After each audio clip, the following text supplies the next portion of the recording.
Joining us now, David Nixon, BYU TV analyst, former BYU linebacker great, a guy who spent 4 seasons in the NFL. Welcome back to the show, David. We're talking about transfers and sometimes how it's a complicated, very unique situation. But the one thing I did want to ask you is, you're a scholarship player, but you played with a lot of guys that weren't on scholarship. You played with guys that were transfers. What's the difference between being a scholarship player from the get-go and staying with BYU and then a guy that comes in as a transfer, whether it be as a JUCO or the regular transfer or as a return missionary? What did you see when you played here? You know, I think first and foremost it's that relationship. I think that relationship that you've created with the coaches during the whole recruiting process, that lengthy process like you guys were just mentioning all throughout high school. They've been writing you letters. They've been visiting your home. So you create this relationship. They've watched plenty of games on you. They're excited. They kind of plan on you coming up to the system. And then you contrast that with maybe a JUCO guy that pops on the radar, only been on the radar for a couple months. They offer him, and boom, he's there that next month or two. So it's I think it's just a faster process with those JUCO guys, which oftentimes maybe that trust and maybe that familiarity with the player itself isn't quite there. So it takes maybe a little longer to acclimate and become more familiar with the program, with the coaches, and with the other players. David, what's the role of transfers in BYU football? Well, you look at BYU and what we've done with Walkons, but then transfers. I was racking my brain about guys who contributed. And there's quite a lengthy list. I mean, imagine you guys have already touched on Max Hall and Riley Nelson, those type of guys. But the last 3 quarterbacks. Exactly. And then you look at guys like Colby Clausen. He was a snow guy. Andrew Rich, Cameron Jensen came from Ricks. Jason Beck, who didn't get a lot of playing time, but now he's a coach. He came from College of the Canyons. Nate Mickle was a snow. Kelly Papinga, who's also a coach now, came from Utah State. Sete Aulai, who was a key part as an offensive lineman, the center, came from a junior college, El Camino. So you start going down the list, and there are a ton of guys that transferred to BYU and became contributors. And so I think, that's one of BYU's pitches is, hey, look, you come here, you're not going to ride the pine. If you're the best player, and that's always been Broncos' philosophy, if you are the best player, you will be on the field. And he doesn't care if you're a walk-on, as we've seen with guys like, Ben Criddle, Cale Buchanan, who came on as walk-ons and started as corner. Whoever the best player is will be on the field, and it doesn't matter if you're a scholarship, walk-on, transfer, whatever it is. He's going to put the best 11 on the field at one time. What I want to know, David, is when a player decides on another Division I school, and then whether they go on a mission or they just talk to friends or whatever, BYU seems to be a viable option, and there's this one clear understanding that, look, I want to be a man. I want to grow up. What does that mean? What do they want to get at BYU that they cannot get somewhere else, so they have to be there?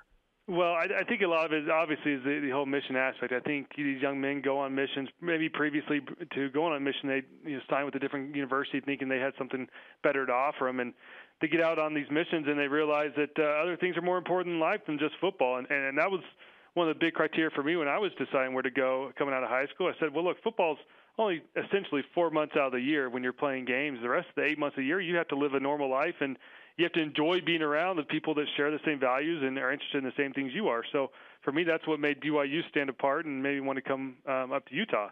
And I think that's what guys on these missions realize. Look, if I go back to a certain university, there's going to be guys that maybe don't share the same values, and they're out partying and drinking, and that's not really what I'm into anymore. I need to find a place that I fit in better, and I think that's why BYU is so appealing to so many of these return missionaries. But then also to a lot of these guys that are transferring from junior college. I sat next to on the plane with Devon Blackman on his way up from L.A. up here to Provo a month ago, and we talked the entire time. And he said the reason I chose BYU, obviously Jamal was here, who's his cousin, and he's familiar with him. But he said, I just want to be in a good environment. I think BYU is the right place. I want to grow personally, and I think this is a perfect fit. And we talked about BYU for a whole hour and a half and what to expect and how to manage everything as a non-member of the LDS Church. And it was a great conversation. And BYU I think appeals to a lot of guys other than just return missionaries. It has a lot to offer. David, how quickly can a transfer gain the trust of Bronco Mendenhall and the coaches and then have an impact on a season, especially if they enroll for the summer semester and basically have a month and a half before fall camp? Well, it's tough, especially when you come in that summer semester where, the coaches can't have a hands-on experience with you. They have to rely on the leaders of the team to kind of report to them of, who's there, who's working hard, whatever it may be. So it's a little tougher when as you get further on the summer. But I once again, it comes down to entering into fall camp. And if you go out there, and this is exactly what it's on the bond, if you go out there and you play hard and you leave everything out there, then the coaches will realize, they'll take notice. It shows up on the film that you're working hard, that you're putting in the extra work, and that you're maybe running to the ball and you're hustling harder than other guys. And Bronco's that type of guy, as everyone knows. He's a guy that prides his teams on hustling and hard work and grinding it out. And if you can be one of those type of players, you'll show up on the film quickly. And once again, he's fair to give whoever is the best player and the person that fits in the scheme the best, he'll give him a shot. Along those lines, walk-on tryouts, I believe, are kind of in the middle of fall camp, maybe near the end. Some of those guys end up contributing on a team. The preferred walk-ons are hopefully in camp, but some guys make it late. When do those guys get integrated, and how much harder is it for them to actually make an impact? Yeah, that one's pretty tough. I mean, they usually have walk-on tryouts, twice a year. I believe in February. I might be wrong, but at the beginning of the winter semester, and then again right before fall camp. And the guys that are able to get on in the winter semester, they have the whole off season to work with the guys in the program, and then they might have a shot. But these guys coming on late, it's going to be tough. Most likely, they'll probably be scout team guys, which at the end of the day, I mean, you have to have scout team guys to give you a good look and to get a feel for the opposing offense and defense. So they definitely play an integral part in the team. But that's once again is your time to shine. You look at the quarterback Stewart, Christian Stewart. Yeah, Christian Stewart. I almost drew a blank there. Christian Stewart. He was a scout team guy when I was there. He was our scout team quarterback, and he ripped us apart. And he was a great athlete, and I think that's what led to him. Of course, he transferred, but then I think the coaches remembered this guy was a stud, and when he came back, obviously we see him now as a second stringer. So, it all the going out there and kind of showing coaches your stuff, and when these scout team guys have the opportunity, you go out there and you play hard, and once again, you show up on film, and the coaches will eventually reward you. David Nixon, BYU TV football analyst on BYU Sports Nation. We're talking transfers on a Tuesday. That is our topic du jour. David, I had an experience on my mission. I obviously was not a football player, an athlete that had intentions to come and play BYU football, even though I may have wanted to at one point. You should have been. So, yeah, go ahead. Yes. No, I shouldn't have. But I did have this elaborate plan in my mind of what I was going to do, and it did not involve BYU at all. I had no intentions before my mission of going to BYU, one, because I didn't think I could get in, and I had this dream that I wanted to go play junior college basketball somewhere, and hey, settle down, Jerem. I broke your ankles. Okay. No. My ankle braces were firmly in place. But on my mission, I had the little bug put in my ear from some of the missionaries that I served around. Hey, you should look into BYU if you want to do this and this and this and this. How much of when you look at these players, is it that the mission is just recruiting the player and not so much the coach is going out after and because there's all this talk that BYU is illegally recruiting these players when they're on their missions. Okay, I feel like the mission recruited me and it had nothing to do with anything except what I wanted to do. How do you see that scenario for these athletes that are on missions? I think it's a little bit of both. I think, touch on what I said earlier. I think the actual student athletes themselves, while they're on their missions as missionaries, they realize they want a little something more out of their experience in college. But I can say, you look at Chad Lewis's story. Chad Lewis was a walk-on at BYU, and it was actually my brother-in-law, who was his mission companion, who was a member of the football team. Are you sort of related to every famous BYU athlete now? Well, when you're from a family of 10, you've got a good chance. So you basically yes. But it was my brother-in-law Larry Harmer who's the one that convinced Chad to come walk on, and Chad's open about it. He'll admit that he was a walk-on, and it was his mission companion, Larry Harmer, who's the one that convinced him to come walk on. So I think it's probably a mixture of both. I think there are some possibly some mission presidents who are pro BYU, and they might throw in a few words here or there, but or not. But honestly, I think at the end of the day, it all comes down to the student athlete. People can say what they want, but the athlete's going to make his own ultimate final decision, yes. and I think that's what we see with guys that end up coming here. And if the student athlete reaches out, they have every right to do that. They can do that. Jared mentioned earlier, Jameis Winston could call BYU right now if he wanted to. He has the opportunity to do that. that won't happen. But we wanted to reiterate that they have every right to contact whatever school they want, even though they're signed somewhere else. It's who initiates and when, and it depends. Like a high school kid, obviously that's different than a return missionary. Let's talk about the BYU Utah rivalry. Number 12 on NFL.com's 14 for 14 in national college rivalries. Do you think 12 is a good spot, or higher or lower, or in your opinion? Well, first of all, if I'm not mistaken, the picture they have on there, is that Brian Logan in stiff arm by Jake Murphy? Is it not? It's Preston Hadley.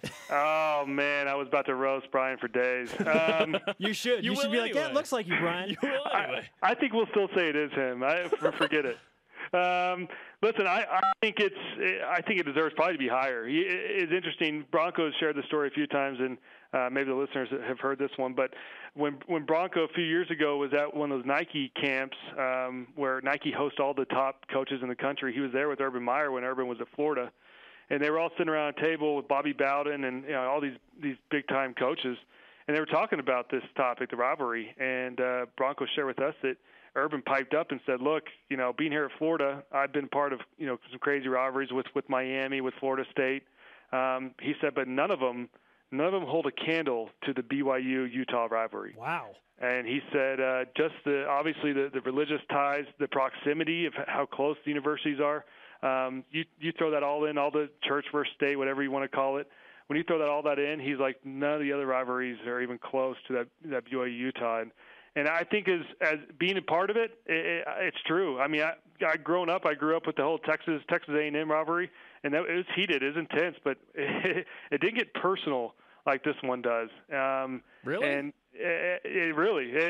I mean, at the end of the day, the fans, A&M fans, Texas fans, kind of just went their way. But here, guys were rubbing each other's faces for months and months and months. So I don't know. I think it probably could be ranked a little higher, but still 12 is pretty impressive when you look at the list in front of them with FSU, Florida State, or Florida, and Notre Dame, USC, and Florida State, Miami. I mean, there's some Alabama, Auburn. There's some pretty intense rivalries there. But yeah, being a part of the rivalry, it was a blast. And growing up in Texas, where I wasn't really a part of it here, living here in Utah, I quickly became accustomed to how intense it was. If you could pick one moment from the rivalry when you were here, what would it be that stuck out in your mind between BYU and Utah? Man, it's probably the obvious point. It has to be 2006. I mean, the back to Harley. I mean, I remember at the end of the game, whenever we were, the last play of the game, Brian Kill, Kelly Papinga, and I were all on the far end of the sideline holding hands like little girls, and we were hoping for something to happen. And when that happened, we all threw our helmets up in the air, and they rolled all the way over to the Ute sideline. And so we went and celebrated, and then we kind of went over there and grabbed them, and we're like, sorry about that, and kept celebrating. But that has to be, I mean, but it's tough because that year to Max to Collie was 4th and 18. I mean, there's no way you're getting a first down. And sure enough, McCain bites on the double move, and hey, magic happens, man.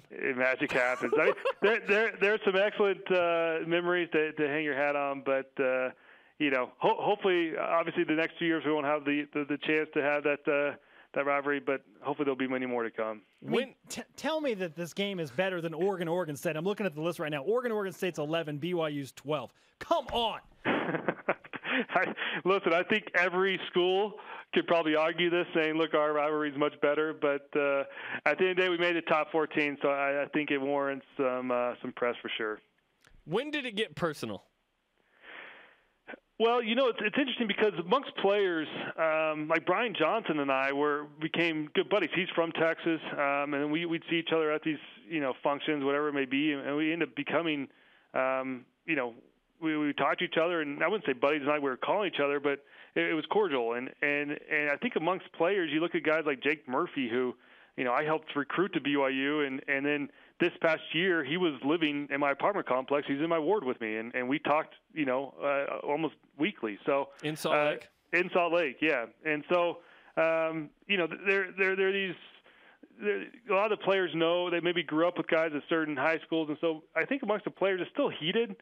But I honestly do think the fans take it to a whole different level and kind of blow it out of proportion. But at the same time, that's what college sports are all about. That's what rivalries are fun. Yeah, it makes it fun. And it's just when it gets personal, it's probably a little bit over the top. But if you can kind of keep it harnessed that excitement and that fun about the rivalry, then it really is a good time. David Nixon with us on BYU Sports Nation. Great stuff on the rivalry and on transfers. We'll talk to you soon, my friend.